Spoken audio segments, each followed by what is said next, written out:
Hello दोस्तों, एक और शक्तिशाली प्रार्थना में हम अपने मसीह भाई बहनों के बीच उपस्थित हुए हैं। इसके लिए हम अपने मसीह भाई बहनों का स्वागत व अभिनंदन करते हैं। ऐ मेरे प्यारे मसीह भाई बहनों, वीडियो को आपको देखना ही पड़ेगा, वरना आपको पछताना पड़ेगा, क्योंकि प्रभु यीशु मसीह आपको आखिरी मौका दे रहे हैं। अभी वक्त है, अपने आप को बचा लो।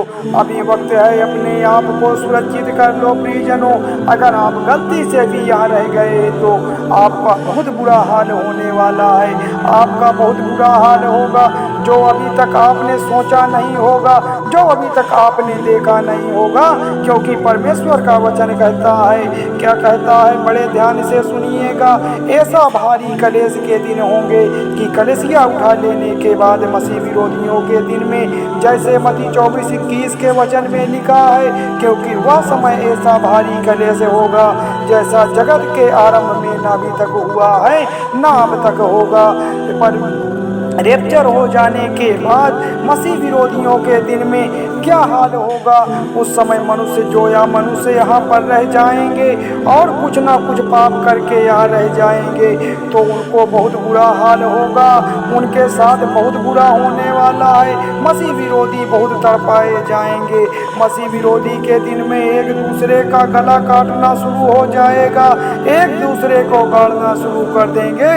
जैसे मत्ती 10:21 के वचन में लिखा है कि भाई भाई को मारेगा, पिता पुत्र को घात लगा कर बैठेगा और माता पिता को बच्चे मरवा डालेंगे। उस समय आपस में एक दूसरे का सर काटना शुरू कर देंगे। भाई भाई को, पिता पुत्र को, और लड़के अपने माता पिता को मरवा डालेंगे।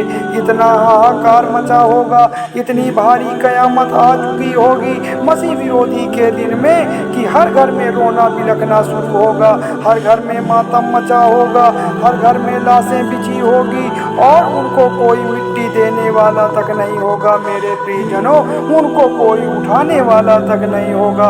वह कब्र में नहीं रखी जाएंगी, वह ऐसे ही पड़ी रह जाएंगी। मसीह विरोधी के दिन में ऐसा ही हाल होने वाला है जैसा वचन में लिखा है, बाहर तलवार है और भीतर महंगी है मरी है। जो मैदान में है वह तलवार से मारे जाएंगे और जो नगर में है वह भूख से मरी से मारे जाएंगे।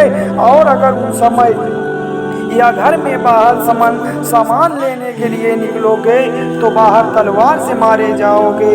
अगर उस समय घर में घुसे रहोगे तो भूख से मारे जाओगे, जैसा वचन में लिखा हुआ है। पर हे भाइयों, तुम तो अंधकार में नहीं हो।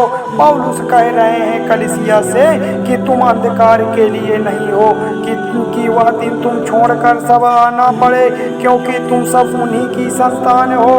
हम ना तो रात के ना अंधकार के हैं, इसलिए हम औरों की तरह सोते ही ना रहें, अन्य लोगों की तरह सोते ही ना रहें। हमें जागना पड़ेगा, हमें जागते और सावधान रहने की ज़रूरत है। आपको तो पता ही होगा कि सच्चा परमेश्वर कौन है।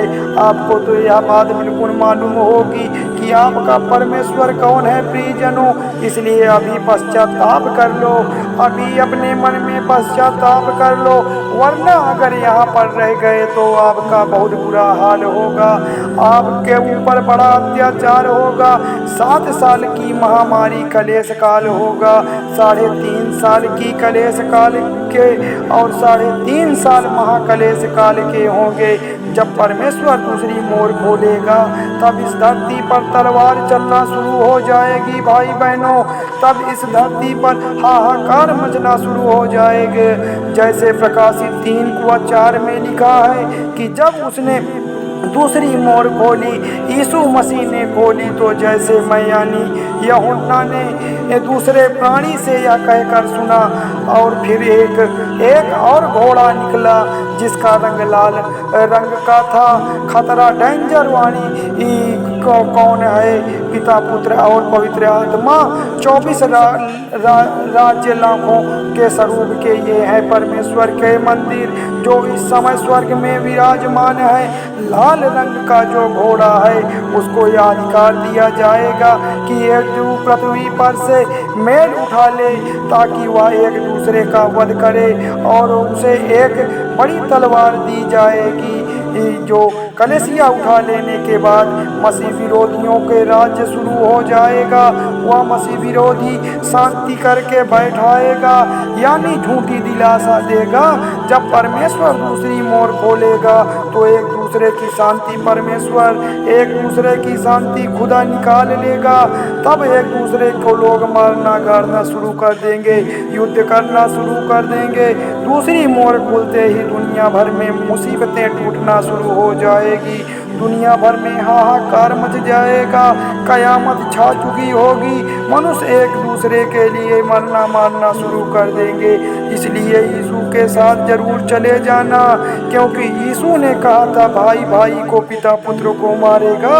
इसलिए जागते रहो और प्रार्थना करते रहो ताकि आप यीशु मसीह के साथ स्वर्ग चले जाओ, वरना परमेश्वर इस धरती को नाश करने वाला है। उस समय आफत मची होगी, उस समय हाहाकार मचा होगा, घर घर में रोना चिल्लाना मचा होगा, घर घर में रोना पीटना मचा होगा। चारों तरफ तबाही तबाही मची होगी। लोग आपस में मरना मारना शुरू कर देंगे, लोगों उन्हें आपस में कटना काटना शुरू कर देंगे। प्रियजनों, मैं आपको कोई कहानी नहीं सुना रहा हूँ, ऐ मेरे भाई बहनों, मैं आपको कोई मनगढ़ंत कहानी नहीं सुना रहा हूँ। जो होगा, जो होने वाला है, वही बताया जा रहा है। बाइबल इस बात की गवाह है मेरे प्यारे भाई बहनों, इस बात की गवाही है। बाइबल आपको बता रही है, क्योंकि उसमें जो लिखा है मैं वही आप लोगों को बता रहा हूँ। इस बात की कि यहाँ भी लोग तड़पाए जाएंगे और फिर उसको परमेश्वर नरक में ढकेलेगा अनंत काल के लिए, जहाँ की आग नहीं बुझती है, जहाँ के कीड़े नहीं मरते हैं। कितना तड़पाएगा परमेश्वर। उसने अपने हाथों से पैरों में कीड़े ठुकवाए हैं। मेरे प्यारे भाई बहनों, परमेश्वर ने हमारी सलामती के लिए अपने हाथों और पैरों में लोहे के कील ठुकवाए हैं, अपनी कीमती रक्त बहाया है। अगर आप परमेश्वर के लहू को व्यर्थ करोगे, आप परमेश्वर के परोपकार को झूठा समझोगे, तो परमेश्वर आपको नष्ट करेगा। परमेश्वर आपका से बदला जरूर लेगा। जो लोग यहाँ पर रह जाएंगे, यीशु के साथ स्वर्ग नहीं जा पाएंगे। वह लोग बिन चौराहे बिन गलियों में मारे जाएंगे, पीटे जाएंगे। वो लोग बिना चरवाहे भेड़ बन जाएंगे। और यह सब अचानक होगा। किसी न किसी के घर में रोना चिल्लाना शुरू होगा, और उस समय किसी भी व्यक्ति की बहन, किसी व्यक्ति की माँ गायब हो जाएगी। रैप्चर में किसी को कुछ भी समझ में नहीं आ पाएगा कि आखिर हम क्या करें, आगे क्या होने वाला है। अगर समय रहते हुए प्रभु यीशु मसीह के पास नहीं आए तो आपको उसको सबको बाद में पछताना पड़ेगा। पश्चाताप करने का अवसर नहीं दिया जाएगा फिर भाई बहनों।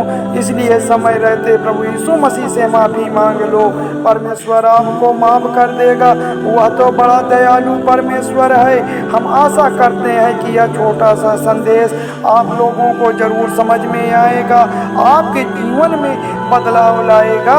इसलिए इस वीडियो को अपने सभी मसीह भाई बहनों के पास जल्दी से शेयर करें। इस वीडियो को जरूर से जरूर लाइक व सब्सक्राइब करें। प्रभु परमेश्वर आपकी सभी मनोकामनाओं को पूर्ण करें। धन्यवाद परमेश्वर, आमीन।